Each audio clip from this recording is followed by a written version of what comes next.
El Congreso es conocido usualmente como el poder legislativo.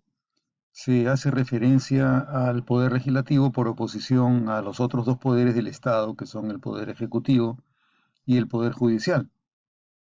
La referencia al poder legislativo está relacionada con la capacidad, la facultad y la atribución que le corresponde en un régimen político para la elaboración de la ley.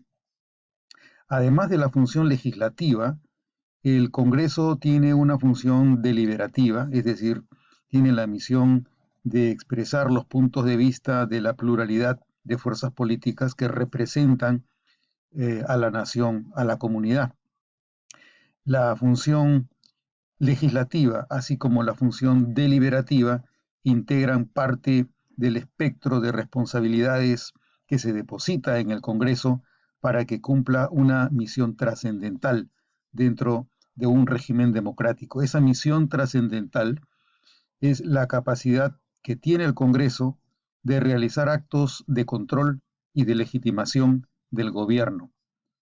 En esta serie de videos que empiezo con la que corresponde a los procesos de control parlamentario en el Perú, me propongo diseñar, desarrollar, exponer la estructura que permite el ejercicio de la facultad de control político desde el Congreso.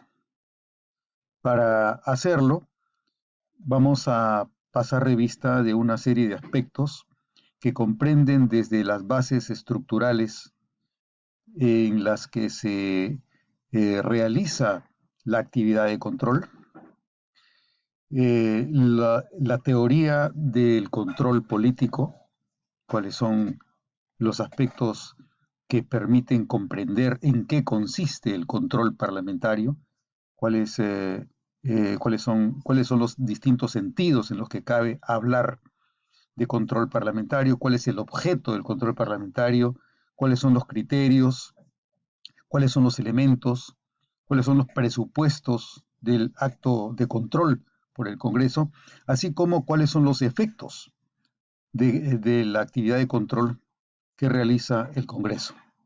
Pero además de esta exposición de naturaleza fundamentalmente conceptual, en esta serie de videos también voy a procurar hacer una presentación general de los principales procesos de control parlamentario que se realizan en el Congreso, sea porque estos procesos son una actividad exclusiva y reservada del Pleno del Congreso, o porque se trate de procesos de control parlamentario en los que se comparte la responsabilidad de control entre el sistema de comisiones parlamentarias y el Pleno del Congreso. Entonces, eh, como digo, este conjunto de videos tratará de exponer la integralidad de materias sobre las cuales debe realizarse el control parlamentario en el Perú.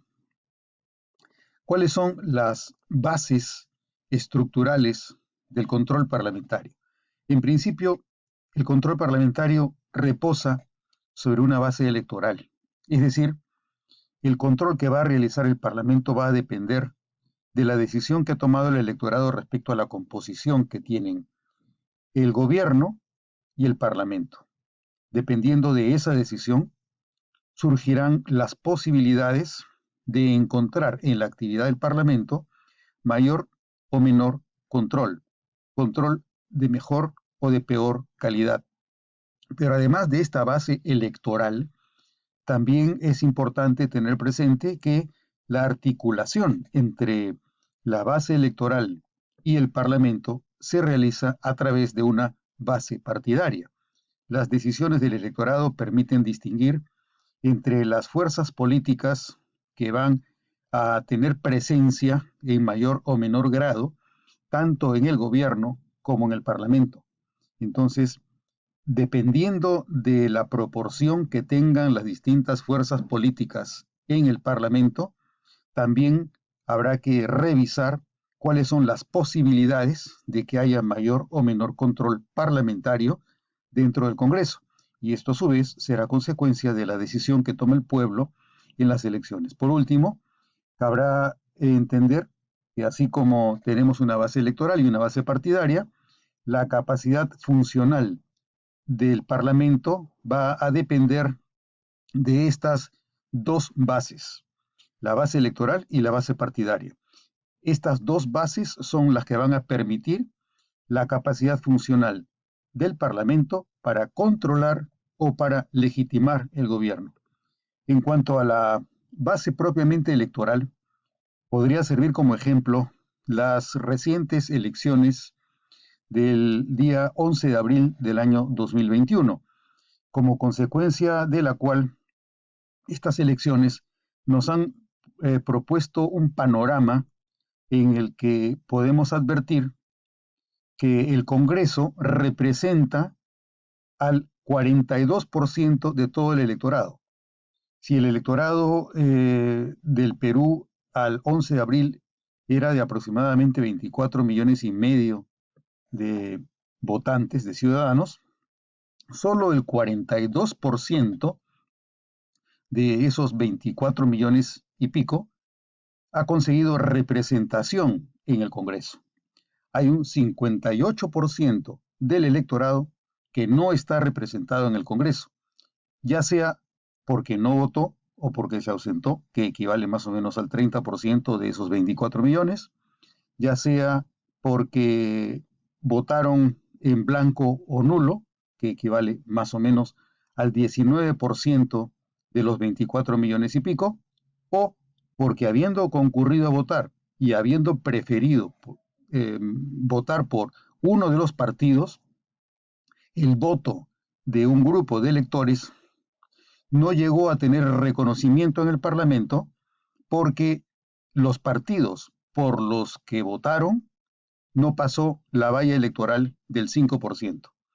En las elecciones del 11 de abril, más o menos el 9% del electorado, es decir, de los 24 millones y pico, no llegó a tener representación porque sus opciones no llegaron a pasar la valla electoral. Entonces estamos ante un panorama en el que el 30% del electorado no votó, estuvo ausente, un 19% votó en blanco o nulo y un 9% no llegó a pasar la valla electoral, con lo cual sumamos el 58% del electorado que no está representado en el Congreso. El electorado que sí tiene representación en el Congreso está compuesto en grandes bloques que, para simplificar, podríamos calificar como el bloque de derecha, el bloque de izquierda y el bloque de centro. Si sumamos los partidos que se inclinan dentro de cada una de estas categorías, podríamos decir que los partidos de izquierda suman el 10% del electorado, los partidos de centro 17% del electorado y los partidos de derecha el 15% del electorado. Sumados los tres bloques, alcanzamos el 42% del electorado, con el cual debe realizarse la actividad de control parlamentario en el Congreso. Es decir, estos tres bloques son con los que se va a realizar o la legitimación del gobierno o el control del gobierno por las fuerzas políticas. Este conjunto de opciones desde las cuales el, eh, el electorado va a realizar una actividad de control mediante sus representantes puede tener presente cómo es que se van a conformar los bloques en relación con el gobierno. En términos abstractos, cabe pensar en tres alternativas básicas. Una alternativa en la que hay un escenario de concentración de poderes en la misma mayoría política, cuando el electorado prefiere que el Congreso y el Poder Ejecutivo tengan exactamente la mayoría política, una mayoría que les permita tomar decisiones, con lo cual el Congreso cumplirá más fuertemente, más intensamente la función de legitimación del gobierno que propia y estrictamente la función de control parlamentario sobre la actividad del gobierno. En un segundo escenario, nos encontramos en una situación en la que el Congreso y el Ejecutivo tienen una relación de contrapeso o de equilibrio por mayorías que son relativamente volátiles, debido a que el gobierno carece de la mayoría suficiente en el Congreso como para poder quedar legitimado de una manera inconfundible con su mayoría parlamentaria. Por último, también de una manera bastante más simplista que la realidad permitiría, nos podríamos encontrar en un escenario en el que tenemos un escenario de separación fuerte de poderes y de confrontación, porque el gobierno carece de las mayorías suficientes como para poder gestionar su periodo de una manera armoniosa y suficientemente legítima. Cuando el gobierno carece de la mayoría suficiente en el Parlamento, las intensidades en el control parlamentario van a subir notablemente. Entonces, en el escenario 2, cuando el gobierno tiene mayorías, pero tiene que ir consolidándolas a través de consensos o concertación, porque existe la posibilidad de sumar fuerzas, es posible hablar de posibilidades de contrapeso y de equilibrio entre poderes. Cuando nos encontramos en un escenario como el tercero, en el que definitivamente el gobierno tiene en el Congreso a una fuerza política mayoritariamente en contra, las posibilidades de que el sistema y el régimen político funcionen de una manera armoniosa disminuyen notablemente. Esta última ha sido la experiencia por la que pasó el Perú en el periodo 2016-2019, como consecuencia del cual se articuló esta construcción de la denegación fáctica que llevó al presidente Martín Vizcarra a usurpar facultades del Congreso para calificar como denegación fáctica la cuestión de confianza presentada por el Gabinete del Solar, con lo cual consiguió la disolución del Congreso y de esa manera se deshizo de una mayoría parlamentaria que obstruía de manera general la labor que realizaba el Congreso. Entonces, vemos que existe una base electoral y una base partidaria con la cual debe funcionar el sistema. Y en cualquiera de los casos, todo depende de la voluntad que el pueblo tuvo en el acto electoral, sea porque se abstuvo, sea porque votó blanco o viciado, o sea porque no alcanzó la valla electoral. Si estás fuera de la posibilidad representativa de nuestro sistema, los únicos actores válidos para el proceso o de legitimación o de control parlamentario serán los partidos políticos que han tenido acceso a un escaño dentro del Parlamento. Esto supone, por supuesto, una debilidad muy grande en la actividad institucional del Congreso, que debe tener mayor cuidado cuanto menor es la capacidad del sistema electoral y partidario de haber integrado dentro del Parlamento a quienes optaron, sea por ausentarse, por votar en blanco, votar viciado o porque no alcanzaron la valla electoral. La sensibilidad con la que se desempeñen los representantes con escaños, con representación en el Congreso, va a depender la posibilidad de que finalmente se integren en un acto extrainstitucional a la población, al electorado que quedó fuera del proceso representativo dentro de nuestra democracia. En esta exposición, luego de haber hecho una presentación básica de la base electoral y de la base partidaria con la que funciona el régimen político, en esta exposición voy a desarrollar dos temas centrales. Primero, la teoría de los actos de control parlamentario y segundo, los procesos de control parlamentario.